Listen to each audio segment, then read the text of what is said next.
My name is Sophie Chin, and my family thought I was broke. That Christmas, they refused to believe I could stay at the city's most expensive hotel until the manager called my name and the penthouse keys landed in my hands. The Grand Celestial Hotel sparkled with 10,000 Christmas lights as I pulled my aging Toyota into the circular drive. Valets in crisp uniforms rushed to handle the arriving luxury vehicles. Mercedes, Otis, even a Bentley, while my car sat idling, waiting for someone to acknowledge it. Miss, a young valet, finally approached, his expression polite, but his eyes telling a different story. Are you here for an event or family gathering? I said, handing him my keys. Under the name Chin. Oh, his tone shifted slightly. The Chin party. They're in the grand ballroom. You can leave your vehicle here. I grabbed my small duffel bag from the trunk. Practical, weathered, nothing like the designer luggage I'd seen being unloaded from the other cars. As I walked through the massive entrance doors,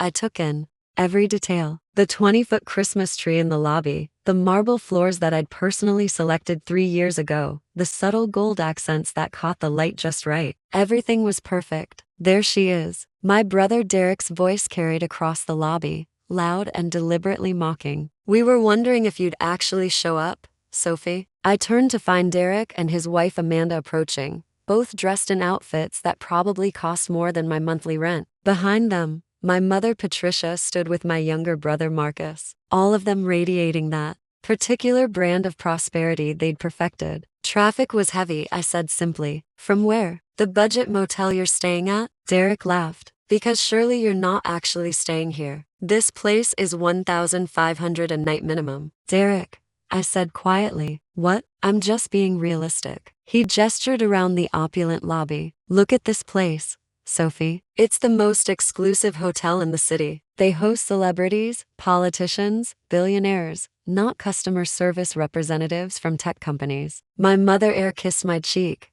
careful not to muss her makeup. Darling, Derek has a point. We love that you came for Christmas, but there's no shame in staying somewhere more appropriate to your budget. There's a Holiday Inn about 15 minutes away. I have a reservation here, I said. You do? Marcus looked surprised. How did you afford that? I manage. Amanda, my sister-in-law, laughed, a tinkling sound that probably seemed charming to most people. Sophie, sweetie, managing doesn't cut it at the Grand Celestial. This is where Derek and I spent our honeymoon. Cost us $20,000 for 3 nights. They don't do budget rooms. I'm aware of the pricing, I said. Then you must have maxed out every credit card you own, Derek said, which is irresponsible honestly. Mom, you should talk to her about financial planning. My mother sighed. Sophie's always been impulsive. Remember when she turned down that stable accounting job to work in tech support? We tried to warn her. A group of hotel staff walked past and I recognized Victoria, one of my front desk managers. She caught my eye and gave a subtle nod. Not yet. I told her earlier. Let them talk first. The Chin party has reserved the grand ballroom for the evening, Marcus said, consulting his phone. Full catering, premium bar, the works. Derek's treating everyone. Dad would have been proud. His eldest son making the family gathering something spectacular. I'm sure it'll be lovely. I said it will be. Unlike some people, I know how to celebrate in style. Derek's chest puffed out slightly. I've invited some business associates too. Important people, the kind who expect a certain level of sophistication, which is why we're concerned about your presentation, Amanda added, eyeing my jeans and simple sweater. This is a formal event. Sophie, please tell me. You brought something appropriate to wear. I brought clothes from Target. Derek snorted. Jesus, Sophie, this is embarrassing language, my mother chided. But she was looking at me with that familiar disappointed expression. Sophie, dear, you know we love you. But you have to understand tonight is important for Derek's business relationships. We can't have you looking like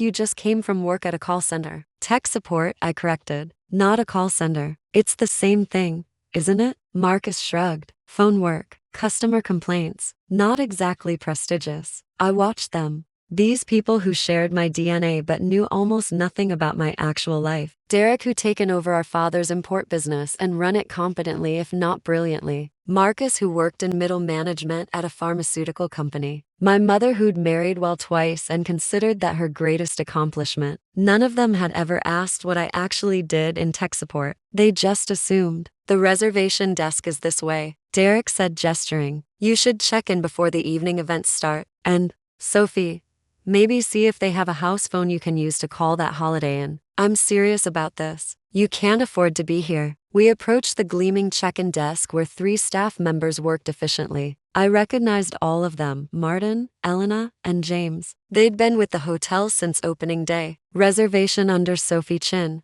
I said to Elena. Her fingers flew over the keyboard and I watched her eyes widen slightly. Yes, Miss Chin, we have you in the penthouse suite. The silence behind me was deafening. The penthouse suite? Derek's voice cracked. Slightly. That's the most expensive accommodation in the hotel. $500 per night, Amanda whispered. I looked at it for our honeymoon, but even Derek couldn't justify it. Elena maintained her professional composure. Miss Chin, your suite is ready. We've stocked it according to your preferences. Sparkling water, Earl Grey tea, fresh orchids. Is there anything else you need? That will be fine, thank you. There's been a mistake, my mother interjected. My daughter couldn't possibly afford the penthouse suite. Perhaps you've confused her with another guest. Elena glanced at me, a question in her eyes. I gave her a slight nod. No mistake, ma'am. Miss Sophie Chin, penthouse suite. 5 nights, all amenities included. 5 nights? Marcus's voice squeaked. That's $25,000. Sophie, what have you done? My mother's hand flew to her chest. Have you stolen someone's identity? Is this fraud? I haven't stolen anything, I said calmly. Then how? Derek sputtered. Tech support doesn't pay that kind of money. Even senior positions cap out at what? $70,000 a year. You couldn't afford 1 night here, let alone 5. Maybe she has a sugar daddy, Amanda suggested, then covered her mouth. Oh, I'm sorry. I shouldn't have said that. You absolutely should not have. I agreed, my voice still level. A distinguished man in his late 50s approached the desk. Charles Morrison, my general manager. He'd run 5-star hotels around the world before I'd recruited him 3 years ago with an offer he couldn't refuse. Good evening, he said with a warm smile. Miss Chin, wonderful to see you. I trust your drive was pleasant. It was, thank you, Charles. Charles. Derek looked between us. You're on a first-name basis with the general manager. Miss Chin is one of our most valued guests, Charles said smoothly. We're always delighted when she stays with us. But she's here every Christmas, my mother protested. You're saying she stays here every year in the penthouse? Among other times, Charles confirmed. Miss Chin has excellent taste in accommodations. This is insane. Derek turned to me. Sophie, you need to explain what's going on. Have you been embezzling? Taking out massive loans? Because there's no legitimate way you can afford this lifestyle. Derek, I think you should lower your voice, I said quietly. You're creating a scene. I'll create whatever I want. You show up here pretending to afford luxury accommodations while the rest of us work honestly for our money. Honestly, I raised an eyebrow. You inherited Dad's business, Derek. You didn't build it. His face wrined. I've grown it. I've doubled revenue in 5 years. Have you? I kept my tone neutral because last I heard from Dad's old partner, revenue was actually down 18%. You've been cutting corners on quality to maintain profit margins and it's starting to show. How would you know anything about my business? I pay attention. Charles cleared his throat delicately. Perhaps this conversation would be better held in private. We do have other guests checking in. No, Derek said firmly. I want answers now. Sophie, where did you get the money for this hotel? I looked at my mother, at Marcus, at Amanda, at Derek's furious face. They were all waiting, convinced they were about to uncover some scandal. Some proof that I'd failed just as spectacularly as they'd always predicted. I work for it, I said simply. Tech support doesn't pay this much. You're right, tech support doesn't. Then what? My mother stopped. Sophie, what exactly do you do? I told you at Thanksgiving 3 years ago. You weren't interested in the details. Marcus frowned. You said you were working on a startup, something with software. Not exactly. Then what? Derek demanded. Victoria appeared at Charles's side carrying a tablet. Excuse me, Mr. Morrison. The final numbers from the Christmas Eve gala are ready for your review. Revenue exceeded projections by 22%. Excellent. Charles glanced at the tablet, then at me. Miss Chin, would you like to review these now or after you've settled in? My mother's voice was faint. Why would Sophie review the hotel's revenue numbers? Charles looked surprised. Because she's the owner, of course. The lobby seemed to stop. Guests walking past paused. Staff members who'd been studiously ignoring our conversation turned to stare. My family stood frozen like someone had pressed pause on reality. Owner, Derek finally repeated. Owner of what? The Grand Celestial Hotel, Charles said, clearly confused by the question. Miss Chin founded and owns the entire property. Has for 3 years now. That's impossible. My mother shook her head. Sophie works in tech support. He drives a Toyota. She wears clothes from Target. I do wear clothes from Target, I confirmed. They're comfortable. But owner, Marcus looked around the massive lobby at the Christmas decorations, at the evidence of wealth and success everywhere. This hotel must be worth. The property is valued at approximately $240 million. Charles provided helpfully, though Miss Chin owns it outright, no mortgage. She purchased the land and financed construction through a combination of personal funds and investor capital. The hotel's been profitable since month 3 of operations. Amanda sat down heavily in one of the lobby chairs. 240 million. Sophie, my mother's voice was strange. Is this true? Yes, but how? The startup I mentioned at Thanksgiving. Remember? You said you were too busy to hear about another one of my little projects. Derek's face had gone pale. What startup? I developed a customer relationship management platform for luxury hospitality. It integrates booking systems, guest preferences, concierge services, housekeeping, and revenue management into one seamless interface. I sold it to 3 major hotel chains for $85 million 6 years ago. Silence. 6 years ago, you were 26, Marcus said slowly. You were living in that tiny apartment working at the tech company, working on my software in the evenings. I corrected. The tech support job paid my bills while I developed the platform. It took 3 years to build. $85 million, my mother whispered. After taxes and paying back my initial investors, I netted about $50 million. I used $30 million to purchase this land and build the Grand Celestial. The rest I invested in a diversified portfolio that's performed reasonably well. Victoria stepped forward, her tablet extended. Miss Chin, I hate to interrupt, but the architectural firm called about the Singapore property. They need your approval on the lobby designs by tomorrow. Singapore property? Derek's voice was strangled. We're expanding internationally, I explained. The Grand Celestial Singapore will be our second property. Construction starts in March. We're also in negotiations for locations in Paris and Tokyo. Charles smiled. Miss Chin has built a remarkable brand. The Grand Celestial isn't just a hotel. It's an experience. We've won 14 industry awards in 3 years, including Best New Luxury Hotel and Excellence in Guest Services. The waiting list for New Year's Eve is 6 months long. Victoria added, we're completely booked through next Christmas already. My mother reached for a chair sitting down beside Amanda. Sophie, my daughter Sophie owns this hotel and drives a Toyota, Derek said, still stuck on that detail. Why? Because it runs well and gets good gas mileage. Why would I need something else? Because you're rich. Being rich doesn't mean I need to be wasteful. Amanda found her voice. The Target clothes are comfortable and well made. I don't need designer labels to feel successful. But we thought. Marcus trailed off. We all thought you were struggling, barely making it. You assumed that. I corrected gently. I never said I was struggling. You just decided that tech support meant failure because you never corrected us. Derek's voice rose again. You let us think you were poor. I tried to tell you about my work multiple times. You weren't interested. My mother's eyes were filling with tears. At Christmas 2 years ago, you tried to talk about your business. I said I didn't want to hear about computers at dinner. I remember. And last Easter, Marcus added slowly, you mentioned you were traveling for work. I made a joke about budget airlines. I was flying to Dubai to tour luxury hotels for research. First class.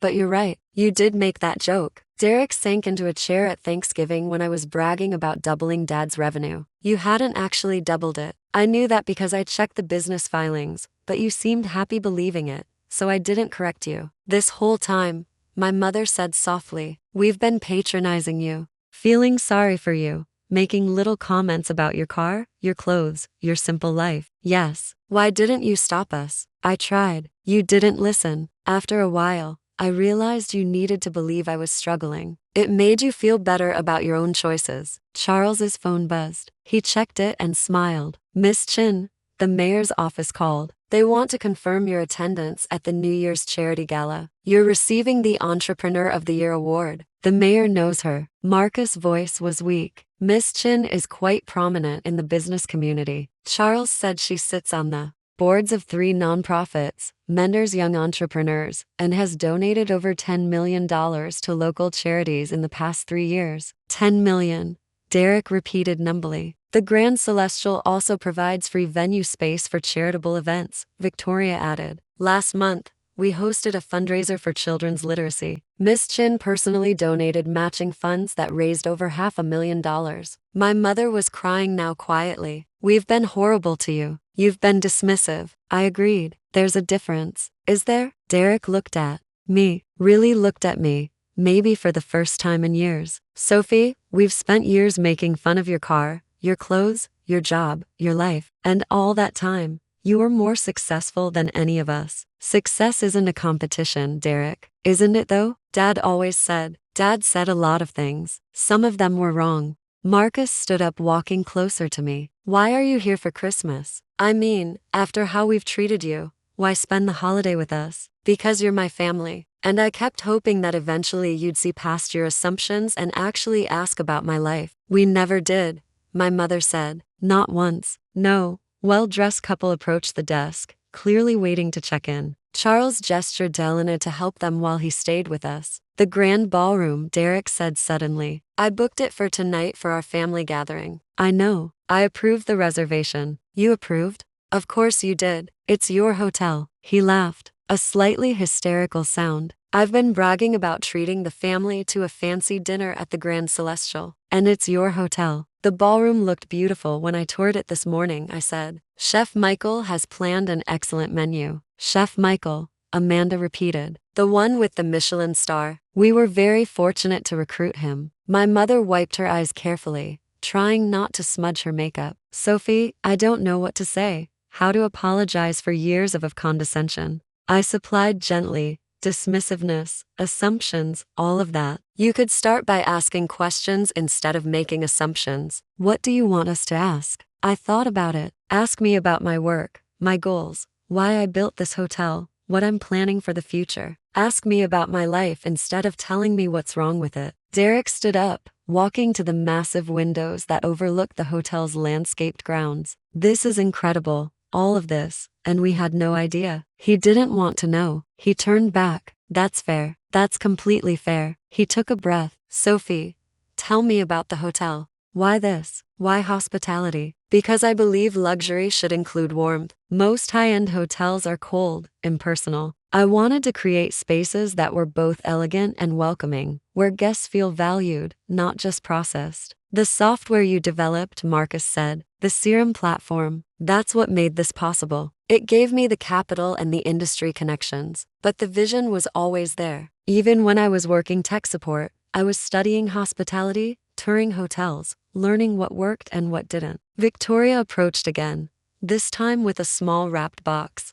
McKin, this arrived for you from the Singapore architectural firm. They said it's a model of the proposed lobby. I took the box, feeling its weight. Thank you, Victoria. There's more, she said quietly. The Tokyo investors called. They're ready to sign. They want to meet next week. Tokyo? My mother's voice was steadier now. You're building hotels in Tokyo. If the negotiations go well, it's a competitive market, but I think we have something unique to offer. Charles checked his watch. Miss Chin, the evening staff briefing is in 20 minutes. Did you still want to attend? I do. You brief your own staff? Derek asked. During holidays? Yes. I want to thank them personally for working Christmas Eve. Most of them have families they could be with. He searched for words. That's really decent of you. They make this place work. The least I can do is acknowledge that. My mother stood smoothing her dress. Sophie, the ballroom reservation tonight. Is the family still welcome? Of course. I'm looking forward to it. Even after everything we've said, you're my family, Mom. I don't agree with how you've treated me, but I don't stop loving you because of it. She crossed to me, pulling me into a real hug. Not the air kiss performance from earlier, but an actual embrace. I'm so sorry, sweetheart. So sorry. I know. I have so many questions about the software at the hotel, your plans, everything. We have 5 days together. Plenty of time for questions. Derek approached, his expression uncertain. Sophie, I've been a complete ass for years. Yes, you have. Can I? Is there a way to fix this? You can start by being genuinely interested in my life instead of just shocked by my bank account. Fair. He managed a small smile. I'd like that to actually know my sister. Marcus joined us. Me too. And Sophie, I'm sorry for all the dismissive comments, the jokes, the assumptions. You deserved better from us. I did. I agreed. But thank you for saying it. Amanda stood awkwardly to the side. I barely know you, she admitted. I've only known you as Derek's poor sister. I'd like to change that if you're willing. I'm willing. Charles cleared his throat. Shall I have your bag sent to the penthouse, sweet Miss Chin? Please, Charles. The staff bonuses we discussed for the holiday service. Go ahead and approve them. Everyone working tonight deserves extra. Of course. That's very generous. They've earned it. As Charles walked away, Derek shook his head in amazement. You really did build something incredible here. We built something incredible. I corrected. It takes hundreds of people to make a hotel like this work. I just had the vision and the resources to start it. The vision is yours though. Marcus looked around the lobby. This warmth you mentioned, I can feel it. This doesn't feel like other luxury hotels. Feels welcoming. That was always the goal. My mother linked her arm through mine. Will you give us a tour of the hotel? I'd like to see what my daughter created. I'd like that too. We walked through the Grand Celestial together, my family seeing it with new eyes. I showed them the ballroom where their party would be held, the restaurant where Chef Michael was preparing the evening's menu, the spa that had won 3 international awards. I introduced them to staff members who spoke warmly about working at the hotel, who clearly took pride in their work. In the business center, we ran into Margaret Chin, no relation despite the same last name, who managed our corporate accounts. Miss Chin, she lit up when she saw me. I didn't know you were staying over the holidays. 5 nights? I confirmed. Margaret, this is my family. Mom, Derek, Marcus, Amanda. This is Margaret Chin, our corporate accounts manager. It's wonderful to meet you. Margaret shook everyone's hands enthusiastically. You must be so proud of what Sophie's built here. She's revolutionized boutique luxury hospitality. We're just learning about it, my mother admitted. Well, she's brilliant. The personal touch she brings to every aspect of the operation. It's why we have 98% occupancy year-round. Guests don't just stay here once. They come back again and again because they feel valued. After Margaret left, Derek said quietly,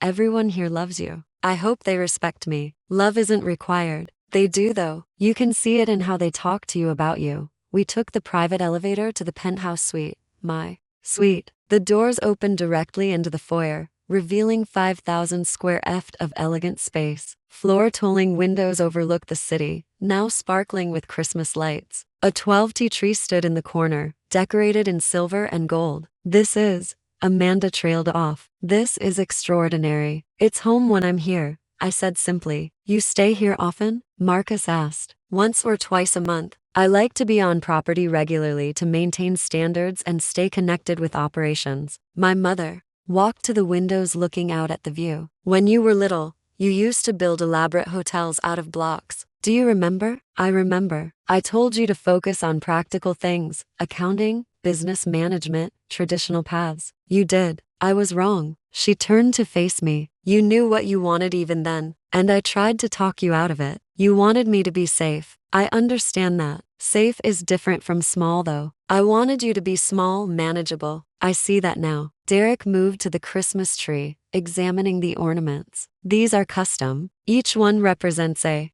milestone for the hotel. Opening day, our first award, the 100th 5-star review. The staff gave them to me last Christmas. They gave you gifts. We exchange gifts every year. I have a budget set aside for staff appreciation. Of course you do. He smiled, a real smile this time. You're actually a good person, aren't you? This isn't just about money or success. You genuinely care. I try to. We've been so wrong about you. My phone buzzed. Victoria reminding me about the staff briefing. I need to go. I said the evening briefing. Starts in 5 minutes. You're all welcome to rest here until dinner or explore the hotel. Whatever you prefer. Can we come to the briefing? My mother asked suddenly. I paused. It's just me thanking the staff and reviewing the evening service plan. It's not exciting. I'd like to see you work to understand what you actually do. Me too, Derek added. If that's allowed, I considered you'll need to stay quiet. This is a working meeting, not a show. We'll be silent, Marcus promised. The staff briefing room was packed. Over 60 employees gathered for the Christmas Eve evening shift. They stood when I entered, a courtesy I'd never asked for, but they insisted on. Please sit, I said, taking my place at the front. And thank you all for being here tonight. I know many of you have families waiting at home, celebrations you're missing. Your dedication to our guests and to this hotel means everything. I introduced my family briefly, explaining their presence, then moved into the briefing. We reviewed the evening schedule, several holiday parties,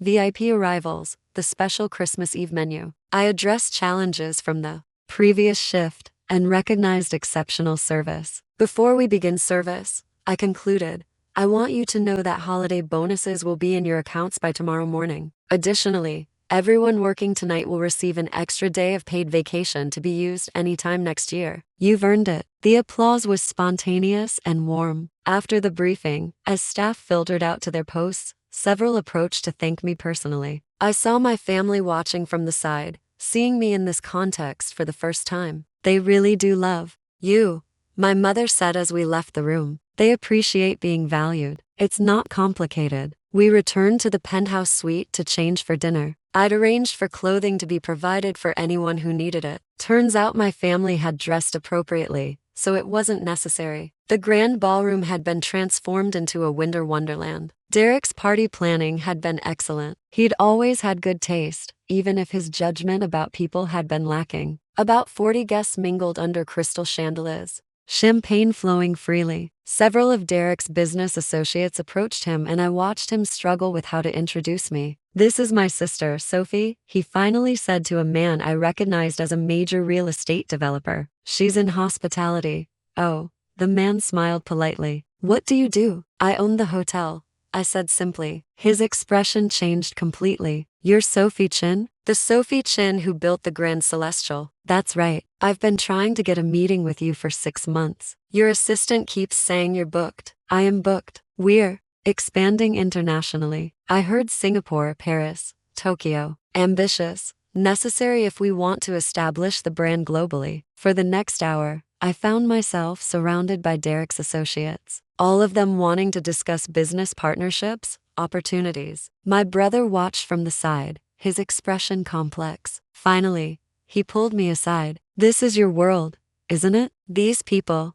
they respect you. They want to work with you. Some of them, yes. And I brought them here to impress them with a party at a fancy hotel. Your hotel? It's a lovely party, Derek. You should be proud. I'm not though. I'm embarrassed. All this time, I've been the successful older brother, and you've been quietly building an empire. It's not an empire. It's a business worth hundreds of millions of dollars. The value isn't the point.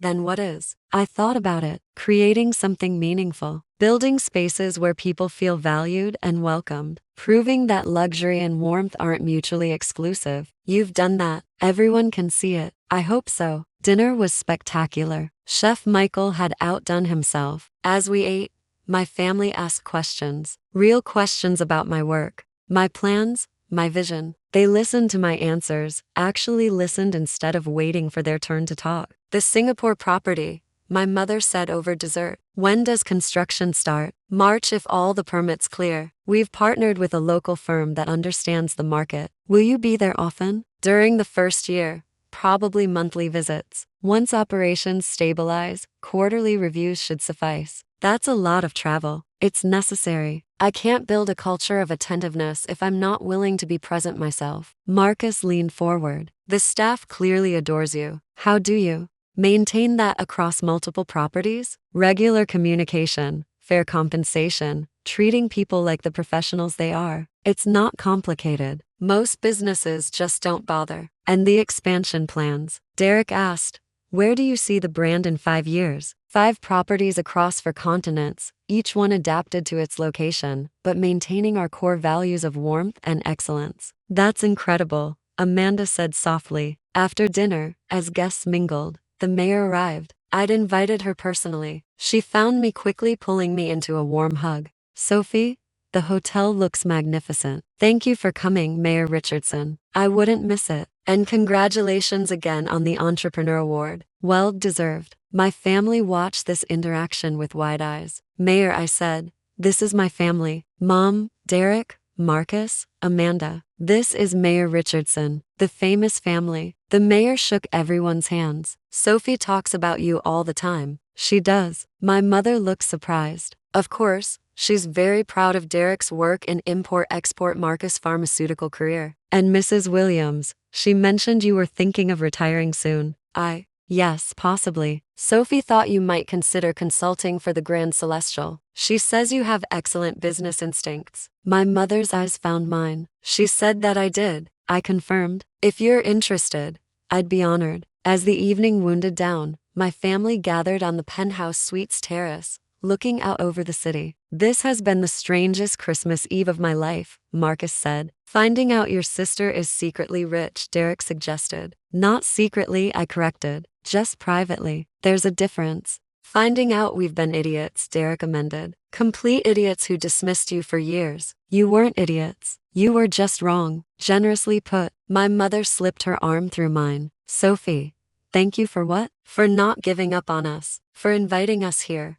Showing us your life. Giving us a chance to really see you. You're my family. That doesn't change even when we frustrate each other. We've done more than frustrate you, Derek said. We've been cruel, dismissive, condescending. Yes, and you still invited us to your hotel for Christmas. I still love you, Derek. All of you. Even when you drive me crazy. How do we fix this? Marcus asked. How do we move forward from here? By being honest. By asking instead of assuming. By treating each other with respect instead of judgment. We can do that, my mother said firmly. We will do that. And Sophie, Derek's voice was serious. I want to learn from you about business, about leadership, about building something meaningful. Will you teach me? If you're genuinely interested, I am. I've been coasting on Dad's legacy for years. I want to actually build something of my own. Then I'll help you. As midnight approached, we stood together watching the city lights. A family that had been broken by assumptions and pride, now tentatively rebuilding on a foundation of honesty. Next Christmas, my mother said,